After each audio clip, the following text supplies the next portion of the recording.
Hello, I'm Katie Ziegler, the Pre-K coordinator for Fort Wayne Community Schools. We can't wait for your child to be a part of our pre-K programs. All of our pre-K programs are accredited through the National Association for the Education of Young Children. We are also level 4 on the Indiana Pass to Quality rating system. This ensures that your child is getting the highest level of early childhood education. You may wonder what your child will learn in our pre-K programs.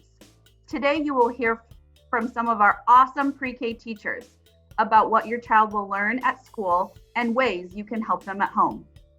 Hi, I'm Lacey Metzger, the pre-K teacher at Bronte Park. In pre-K, your child will learn about concepts of print when we read. When we learn about concepts of print, we learn about how books work. The parts of the book that we talk about in the classroom are the front cover and the back cover, turning pages one at a time, reading from left to right. We talk about the difference between the pictures and the words. And we also learn that the author is the person who writes the words in the story and the illustrator draws the pictures. These are things that you can point out and talk about with your child while you're reading at home. Hi, I'm Krista Martin. I'm the pre-K teacher at Washington Elementary. We're going to talk a little bit about learning letters and sounds in the classroom. One of the ways this happens, first off, is we label your child's space with their name. Names is one of the first ways we start talking about letters and helping them learn letters. Names are printed and put in centers throughout the classroom.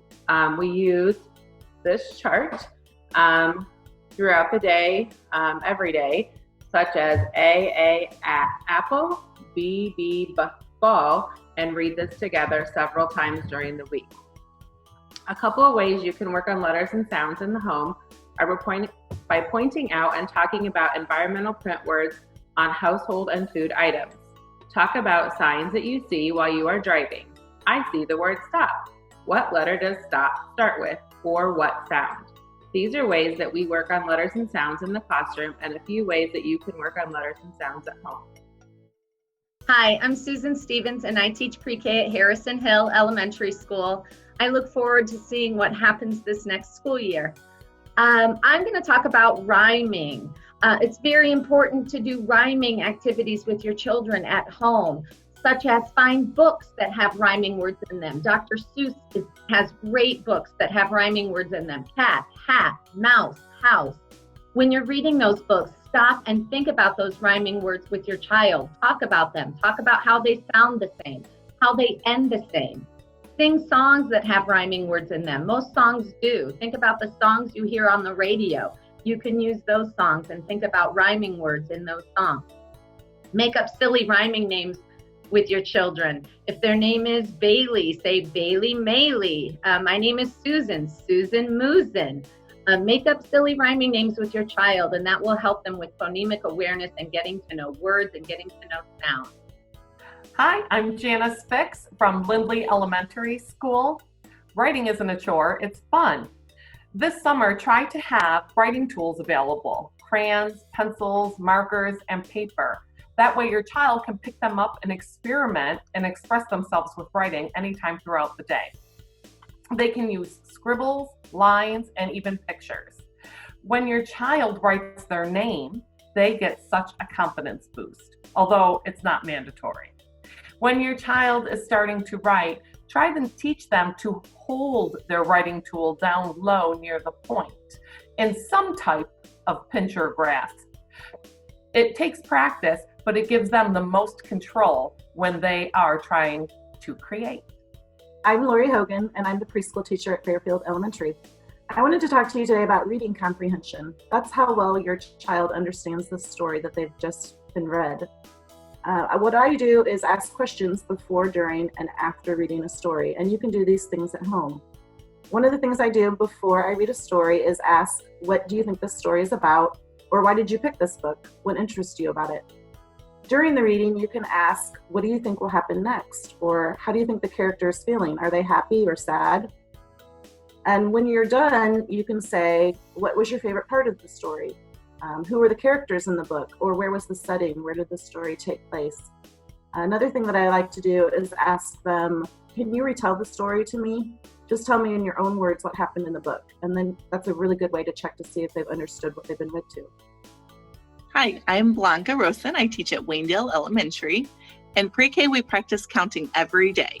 We rote count. This is counting out loud without touching objects.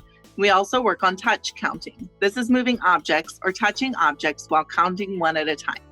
These are both important in pre-K because counting is an essential building block in all of mathematics. You may ask how I can practice this with my little one.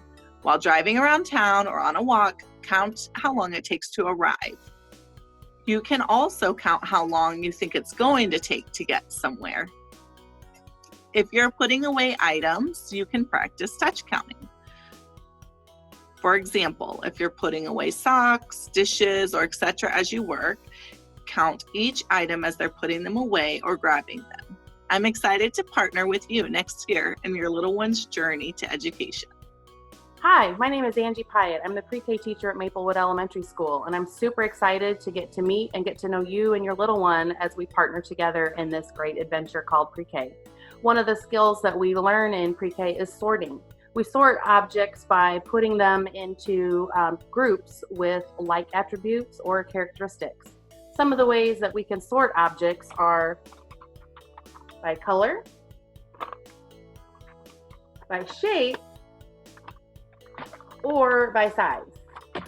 Other ways that we can choose like attributes are, does it have dots? Does it not have dots? Can it bounce or not bounce? Does it roll? Does it not roll? You can help your child practice sorting in lots of different ways at home just by helping you with everyday activities. For example, your child can help you sort laundry into your different piles before you wash them. Or after you're done washing dishes, your child can help sort them into the right cabinets before you put them away. Looking forward to getting to meet you. Hi, I'm Felissa Davis-Stein, and I'm the pre-K teacher at Bloomingdale Elementary. In pre-K, your child will learn to recognize numbers 1 through 10, match number symbols to amounts 1 through 10, and write numbers 1 through 10. Provide opportunities at home for your child to explore writing numbers by tracing, painting, and creating numbers with different objects. Play games that include numbers and counting, like Uno, Chutes and Ladders, and Candyland. Look for numbers in the house, in your mail, or go for a walk and find numbers on houses, on mailboxes, or street signs. Point out and identify numbers with your child as often as possible. I look forward to partnering with you and your child in their education.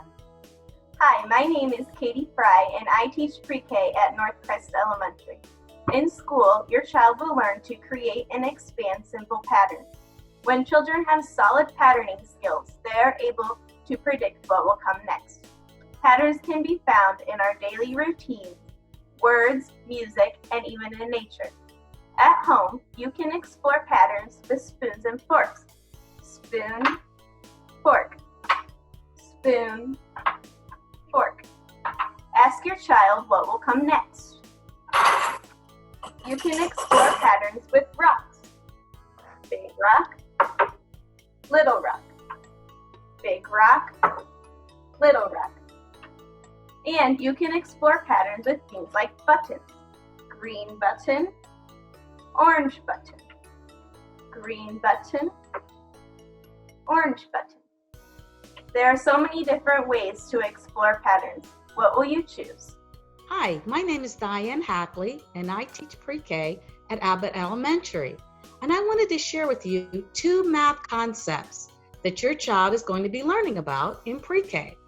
One math concept is learning all about colors, such as these. Learning about colors helps your child learn all other kind of math skills, such as sorting and classifying. One thing you can do, parents, to help your child learn about colors is to go to the library and take a trip with your child and get books such as Brown Bear, What Do You See? By Eric Carle. These books will help your child learn all about colors. Also, another math concept your child will be learning about is all about shapes, such as these shapes here. Learning about shapes will help your child, once they reach kindergarten, learn all about geometry, sides, corners, and all about shapes. These shapes here are the basic shapes that your child will start learning about in pre-K. One thing you can do with your child is go on a shape hunt. You can have your child find different shapes at home and have your child tell you what those shapes are. For example, I found the shape of a button. A button has a shape of a circle. I also found a little box, and this box is in the shape of a rectangle.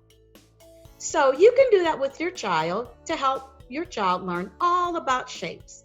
So explore and have fun with shapes and colors. Thank you.